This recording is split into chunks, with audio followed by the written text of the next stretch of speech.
Hello students, मैं Sandeep Singh welcome करता हूं आपका मैग्नेट ब्रेन्स हिंदी में, जहां पर मिलता है आपको free education from class 7 to 12। मतलब यहां पे कुछ चैप्टर्स देखने के बाद आपको किसी भी तरीके का कोई सा भी सब्सक्रिप्शन, कोई पैकेज लेने की बिल्कुल भी जरूरत नहीं पड़ती, क्योंकि हम आपके लिए लेकर आते हैं क्वालिटी कंटेंट एक्सपीरियंस टीचर्स के साथ, वो भी फ्री ऑफ कॉस्ट।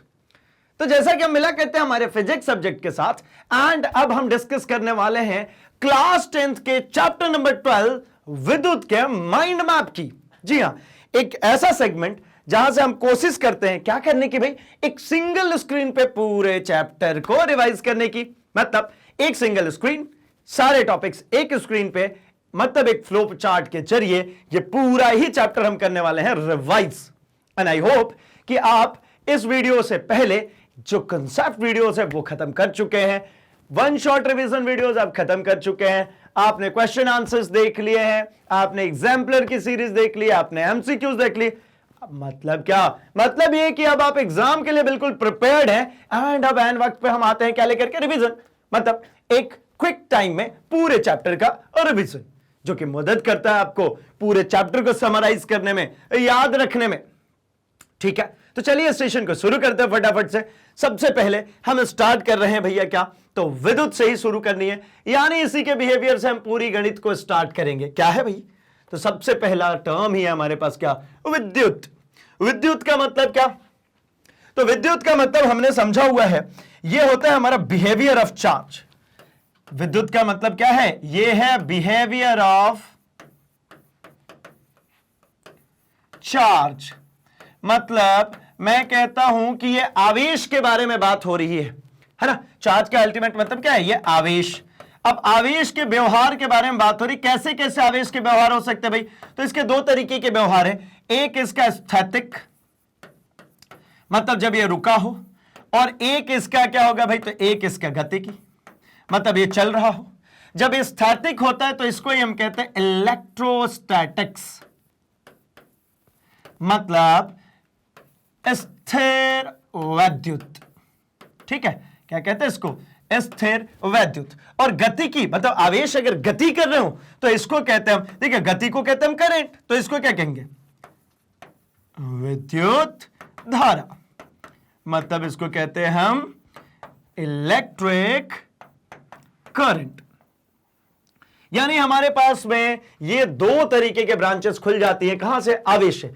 तो ये स्थैतिक वाली जो बात है, स्टैटिक वाली जो बात है, ये करनी है मुझे 12th में, तो इसको हटाते हैं। हम कर रहे हैं रिवाइज, मतलब हम चल रहे हैं अपने गतिकी वाले पे, एंड गतिकी मतलब क्या, विद्युत धारा, मतलब हमने पढ़नी है इलेक्ट्रिक करंट के बारे में। ठीक है, चलिए, तो इलेक्ट्रिक करंट से क्या मतलब समझ में आ रहा है, तो मुझे बस एक बात समझ में आ रही है कि अगर आपके सामने कही जाए विद्युत, इसका मतलब क्या है भाई, तो हम पढ़ने जा रहे हैं किसके बारे में, आवेश का व्यवहार। क्या पढ़ने जा रहे हैं भाई, आवेश का व्यवहार। ठीक है, आवेश किस तरीके से व्यवहारित होते हैं, क्या है आवेशों का व्यवहार। तो सबसे पहली बात आती है कि आवेश होते कौन है ना। तो आवेश कौन होते भाई, तो आवेश किसी भी सब्सटेंस की सबसे मूलभूत इकाई होती है, सबसे बेसिक, सबसे फंडामेंटल यूनिट क्या होती है, आवेश। किसी भी सब्सटेंस की सबसे फंडामेंटल इकाई, सबसे बेसिक इकाई जो होती है, उसी को कहते हैं हम क्या, आवेश। अच्छा, तो क्या आवेश नेगेटिव पॉजिटिव, नहीं भैया, आवेश ऋणात्मक और धनात्मक रूप से प्रदर्शित किए जाते हैं। तो क्या आवेश इलेक्ट्रॉन और प्रोटॉन है, नहीं भैया, इलेक्ट्रॉन और प्रोटॉन क्या है, तो ये आवेश वाहक हैं, ये खुद इलेक्ट्रॉन्स और प्रोटॉन्स आवेश नहीं है। तो आवेश क्या है भाई, तो आवेश एक मूलभूत फंडामेंटल यूनिट है किसी भी सब्सटेंस का। बात क्लियर हो गई है, ठीक है। जिनको प्रदर्शित करते हैं पॉजिटिव और नेगेटिव से, मतलब इनको प्रदर्शित करते हैं हम कैसे भाई, तो इसको हम प्रदर्शित करते हैं Q पॉजिटिव या फिर Q नेगेटिव। इसकी यूनिट क्या होती है भाई, तो इसकी यूनिट होती है कूलम। क्या है इसकी यूनिट, इसकी यूनिट है कूलम। C से प्रदर्शित करते हैं कूलम को, किसकी यूनिट है, आवेश की। तो चलिए आगे बढ़ते हैं। तो भाई इसमें क्या क्या चीजें पढ़नी है इनके लिए, तो हमें यहां पर इस चैप्टर के अंदर में देखना है विभव, विद्युत धारा, विद्युत परिपथ और विभवांतर। ठीक है, तो एक एक करके जरा हम समझते हैं। सबसे पहले हम बात करते हैं इस आवेश की। तो आवेश जो होता है ना, जिसको मैंने कहा Q से डिनोट कर रहे हैं, ये अल्टीमेटली क्या है भाई, तो मैं कह रहा हूं कि यहां पे बहुत सारे ऐसे मैटर पड़े हुए हैं, इसमें से एक मैटर को ढो करके यहां से यहां तक ले आया, तो मैटर को जब ढो करके लाएंगे तो आप क्या इसके ऊपर अप्लाई करेंगे भाई, फोर्स, बल, और आपने इसको क्या किया, तो डी दूरी तक इसको कर दिया आपने विस्थापित। और आपको पता है कार्य बराबर क्या होता है भैया, तो होता है बल इंटू विस्थापन। मतलब आपने क्या किया है भैया, तो इसको ढो के लाने में किया है कार्य। किसको ढोके, तो आवेश को। तो मतलब कार्य बटा अगर आवेश कह दूं तो इसी को कहते हैं हम क्या भैया, विभव। क्योंकि क्या होता है, law of conservation of energy, ऊर्जा संरक्षण के सिद्धांत कहती है ना तो ऊर्जा नष्ट हुआ ना ही ऊर्जा बनाया जा सकता है। मतलब मैंने जो इसको ले आने में कार्य किया, यानी जो मैंने ऊर्जा अपनी खर्च की, वो कहीं गया नहीं, वो इस आवेश के अंदर आकर के स्टोर हो गया। किसके फॉर्म में, विभव के फॉर्म में। जब ये विभव के फॉर्म में स्टोर हो गया तो विभव की यूनिट क्या हो जाएगी भाई, तो देखिए विभव की जो यूनिट होगी, कार्य की यूनिट क्या होती है, कार्य की यूनिट होती है भैया जूल, और आवेश की कूलम। तो 1 जूल अपॉन 1 कूलम को ही हम कहते हैं क्या, 1 वोल्ट। यानी एसआई यूनिट जो है विभव की वो क्या है, वोल्ट। यानी एसआई यूनिट जो इसकी है वो क्या है, वोल्ट। मतलब V is equals to W upon में Q। चलेगा, इतनी सी बात क्लियर हो गई। चलिए आगे बढ़ता हूं मैं। आगे अब क्या भाई, तो मैं कहता हूं कि ऐसे ही दो विभवों के अंतर को, इसी प्रकार के दो विभवों के अंतर को क्या कहते हैं, विभवांतर। ये देखिए ना, विभव प्लस अंतर, विभवांतर। दो विभवों के बीच के अंतर को क्या कहते हैं, विभवांतर। तो मतलब इसको मैं कह सकता हूं डेल वी, यानी मैं कह सकता हूं V2 माइनस V1। ठीक है, और इसकी भी इकाई क्या हो जाएगी भाई, तो इसकी भी यूनिट जो होगी, इसकी भी यूनिट रहने वाली है वोल्ट। ठीक है, इतनी सी बात क्लियर होगी। अब आते हैं हम किसमें भाई, विद्युत धारा में। तो विद्युत धारा क्या होती है, प्रवाह, बहना। किसका बहना, आवेश का। मैंने कहा ना ये सब आवेश के लिए चल रहा है। तो प्रवाह, विद्युत धारा किसकी होगी, आवेश की। आवेश मतलब क्या भैया, तो I इक्वल्स टू क्या हो जाएगा, Q अपॉन टी। यानी विद्युत धारा की अगर मैं बात करता हूं तो आवेशों के सतत प्रवाह को, यानी आवेश बटा में समय, आवेशों के सतत प्रवाह की दर को कहते हैं विद्युत धारा। मतलब यहां पर एक बात क्लियर हो गई कि ये जो I है ये क्या होता है भैया, तो Q अपॉन में T। यूनिट क्या होती है, तो Q की यूनिट मतलब कूलम। टाइम की यूनिट क्या भैया, तो सेकंड। यानी 1 कूलम अपॉन 1 सेकंड, यानी 1 कूलम आवेश को अगर 1 सेकंड तक लेकर के चल रहे हैं, मतलब आपने क्या किया भैया, तो 1 एम्पियर विद्युत धारा प्राप्त की। यानी इसकी इकाई होती है वो क्या होती है, एम्पियर। इसकी क्या यूनिट है, एम्पियर। इसको एम्पियर में नापा जाता है। चलिए, तो विद्युत धारा भी हमको समझ में आ गई। अब थोड़ी सी बात कर लेते हैं विद्युत परिपथ की। विद्युत परिपथ का मतलब क्या होता है, तो देखिए मैं कुछ कुछ बातें कर लेता हूं। ये एक हमने लगा दिया क्या, बल्ब। ठीक है, इस बल्ब के एक सिरे को हमने यहां पर एक पॉजिटिव टर्मिनल से कनेक्ट किया और एक यहां पर लगा दी है स्विच, और इसको द्वितीय सिरे को ऐसा कनेक्ट कर दिया। मतलब ये हायर पोटेंशियल, ये लोअर पोटेंशियल। ये बैटरी का सिंबल है, ये बल्ब है, ये हमारी की है। अगर ऐसा कर दिया तो क्लोज हो गई की। क्लोज हो गई की मतलब इसमें करंट प्रवाहित होने लगेगा। किधर से किधर करंट प्रवाहित होगा, तो हमेशा हायर पोटेंशियल से लोअर पोटेंशियल की तरफ। और आवेश का प्रवाह किधर होता है, तो लोअर टू हायर। मतलब ये आवेश जो चलते हैं ये हमेशा lower potential to higher potential, और विद्युत धारा जो चलती है वो किधर चलती है भाई, तो हमेशा higher potential to lower potential. तो ये क्लियर हो गया भैया हमारा विद्युत परिपथ। उच्च विभव से निम्न विभव की तरफ चलती है धारा, और निम्न विभव से उच्च विभव की तरफ चलता है आवेश। चलिए, तो विद्युत परिपथ भी अब हमारा हो गया भैया क्लियर। अब क्या बात करें, तो चलिए और बात करते हैं। अब क्या हुआ कि भैया जैसे ही मुझे समझ में आया कि यहां पर V भी Q से संबंधित है और I भी Q से संबंधित है, मतलब दो लोगों का एक कॉमन रिश्तेदार, तो हम भी तो आपस में रिश्तेदारी कुछ ना कुछ होगी ना। मैं कह रहा हूं कि भैया I पर भी Q है और V का भी रिश्तेदार Q है, तो मतलब I और V में भी तो कोई ना कोई रिलेशनशिप होगा ना। कौन सा रिलेशनशिप होगा, इसी को बताया भैया ओम ने। तो ओम भैया ने कहा कि भैया हम वीर हैं। क्या कहा इन्होंने कहा कि जो V होता है ये प्रोपोर्शनल होता है किसके, I के। अल्टीमेटली अगर मैंने प्रोपोर्शनैलिटी साइन हटाई तो यहां पर एक कांस्टेंट आ जाता है R।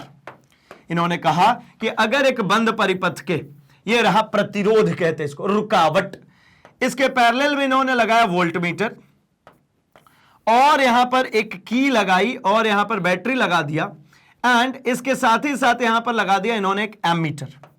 ये एमीटर है, ये वोल्टमीटर है, यहां पर बैटरी। यहां पर हमने क्या करा भाई, यहां पर ये पोटेंशियल डिफरेंस है, पॉजिटिव टर्मिनल नेगेटिव टर्मिनल, ये हमारी की, ये हमारा रेजिस्टेंस। अब क्या हुआ, तो यहां पर एक पॉइंट और खत्म कर देता हूं मैं।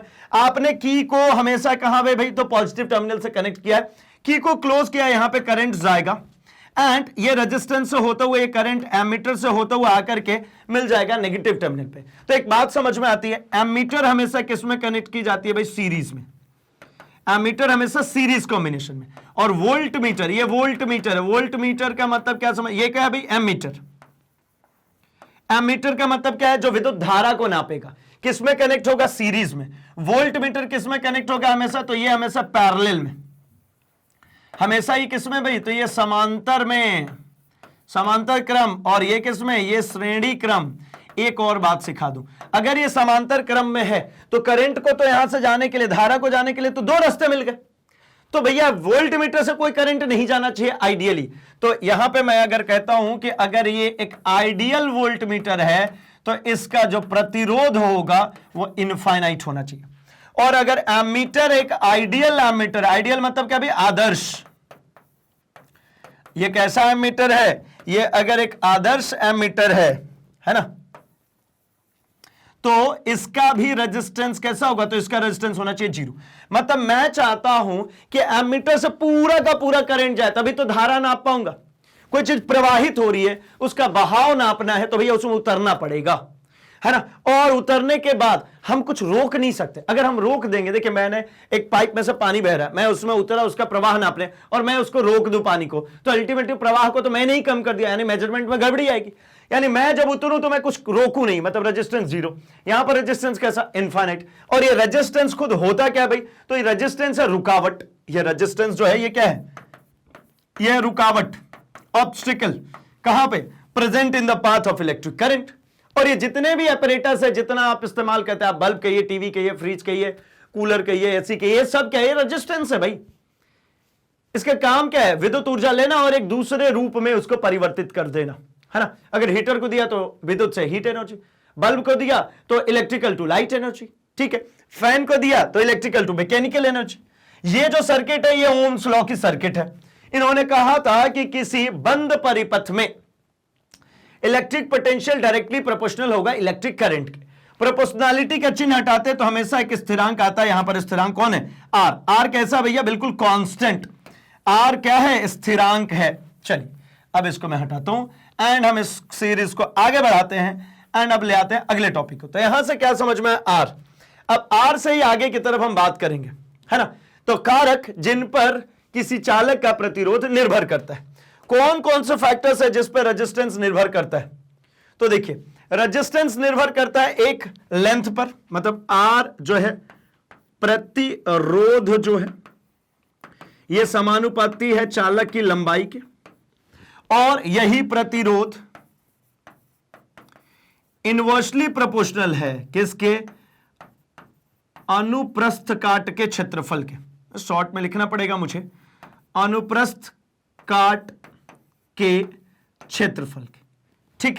मतलब अगर कोई कंडक्टर है, इसकी लंबाई मैंने बढ़ा दी, ये बढ़ा दी, तो इसका रेजिस्टेंस भी बढ़ गया।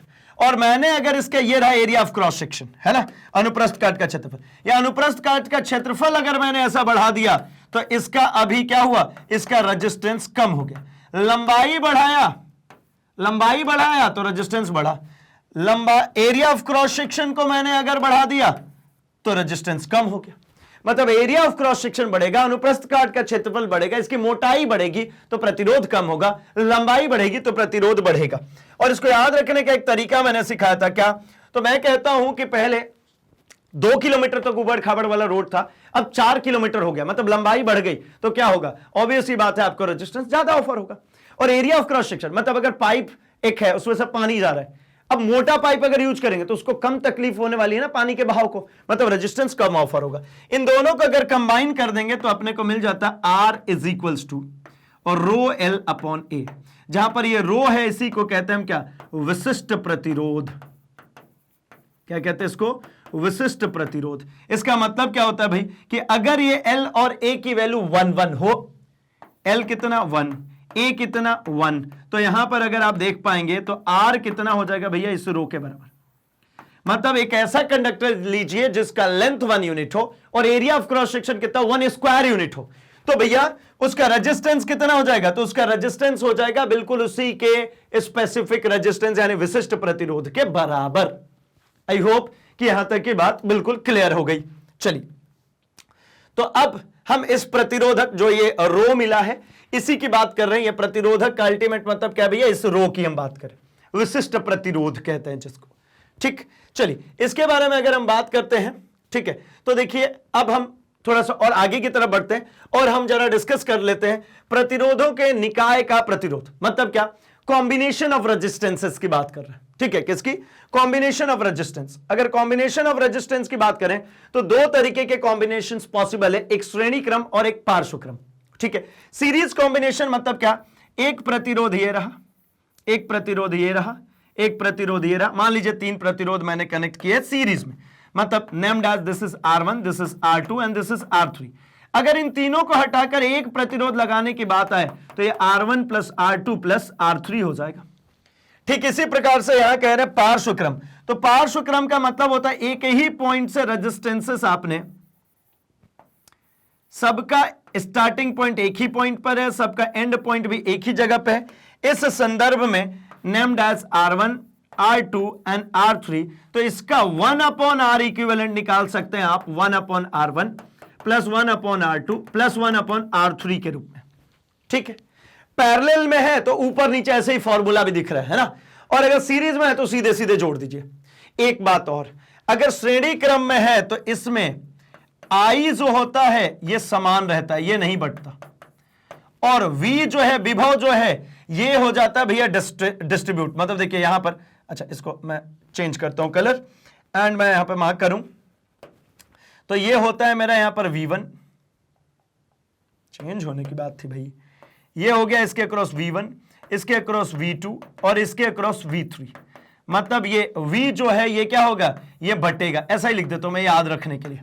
जबकि अगर पार्श्व क्रम में मैं बात करता हूं पैरेलल कॉम्बिनेशन में, तो इसमें I जो होता है ये बटेगा और V कैसा रहेगा भैया, ये समान रहेगा। मतलब इस वाले ब्रांच में अगर यहां से I करंट जा रहा है तो पहले वाले में I1, दूसरे वाले में I2 और तीसरे वाले में I3 आएगा और वापस आके जुड़ जाएगा। यह बहुत इंपॉर्टेंट लाइन है भाई। ठीक है, अच्छा इतनी सी बात जब समझ में आ गई है तो 2 पॉइंट्स और हमें डिस्कस करने हैं, इनको मैं यहां पर डिस्कस कर लेता हूं। ठीक है, चूंकि हमें पूरी ही चीजें एक सिंगल स्क्रीन में ही कवर करनी है तो हम यहां पर 2 पॉइंट्स और बात करते हैं। हम एक पॉइंट की बात करें किसकी भाई, तो हम एक पॉइंट की बात कर लेते हैं पावर। किसकी, पावर, शक्ति। ठीक है, अगर मैं पावर की बात करता हूं, ठीक है, इलेक्ट्रिक पावर जो होता है वो होता है I इंटू V। ठीक है ना, ये किसकी बात कर रहा हूं मैं बात कर रहा हूं शक्ति की। ये क्या है, ये है शक्ति। ठीक है, इलेक्ट्रिक पावर जो होता है शक्ति, ये IV। याद कैसे रखता, उल्टा पढ़िए, VIP है और हम क्या कहते हैं, VIP आदमी जो होता है वो पावरफुल होता है, ऐसा ही ना, तो ऐसे ही करके याद रखें VIP। और इसकी जो यूनिट होती है, इसकी जो इकाई होती है, वो इकाई होती है भैया वॉट। ठीक है, क्या होती है इसकी इकाई, वॉट। और हम कहते भी है ना भाई पावरफुल आदमी यार कुछ गड़बड़ मत नहीं करना, नहीं तो क्या करेगा, वॉट लगा देगा। तो इसे याद भी रख लेते, क्या हो गया इसकी यूनिट वॉट, मतलब पावर है, इसकी यूनिट हो जाएगी watt. P equals to IV। ठीक, अच्छा इसमें और भी फॉर्मूले हमको देखने को मिलते हैं, वो क्या भाई, तो इसका और भी फॉर्मूला I²R है ना, V²/R। और इसकी जो यूनिट है, इसकी यूनिट बड़ी इंटरेस्टिंग है। मतलब एक यूनिट तो इसकी है क्या भैया, किलोवाट, मतलब 1000 वाट होती है। ऐसे ही यहां पर एक और टर्म है जिसकी हम बात करना चाहेंगे, और वो कौन सी टर्म है भाई, तो वो है heating effect of electric current. मतलब क्या भाई,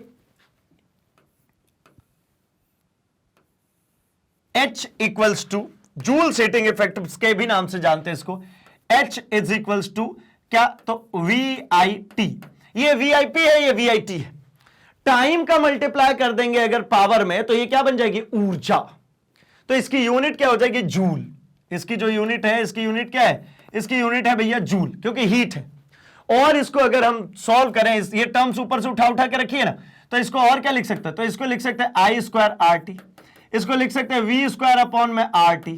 लेकिन यहां पर ये वाला टर्म इंपॉर्टेंट है, क्या, H is equals to I²RT। इसको ही हम कहते हैं क्या, जूल का तापीय नियम। क्या कहते हैं इसको, जूल का तापीय नियम। ठीक है, यह है जूल्स हीटिंग इफेक्ट। ठीक, चलिए, तो यहां पे हमें समझ में आता है कि भैया ये हमारी जूल्स हीटिंग इफेक्ट, तो क्या काम करना भैया, तो ये पूरे चैप्टर के जितने भी लगभग टॉपिक्स थे वो सब हमने इसमें कर लिए कवर। और भी कुछ कुछ पॉइंट्स है, जैसे हम बात करते हैं फ्यूज की, तो फ्यूज क्या भैया, एक सेफ्टी वायर है ना, कहीं ना कहीं हम इसको भी अगर कवर अप कर ले तो हमें यहां पर लिख देते हैं फ्यूज। फ्यूज क्या होता है भैया, तो ये है हमारा एक सेफ्टी वायर। ये क्या है, सेफ्टी वायर। सेफ्टी वायर का मतलब क्या भी, तो ये अल्टीमेटली मुझे क्या करता है, तो मुझे ओवर करंट आने से बचाता है, यानी कभी बहुत ज्यादा अतिभारण हो गई तो हमें उससे सेव कर देता है।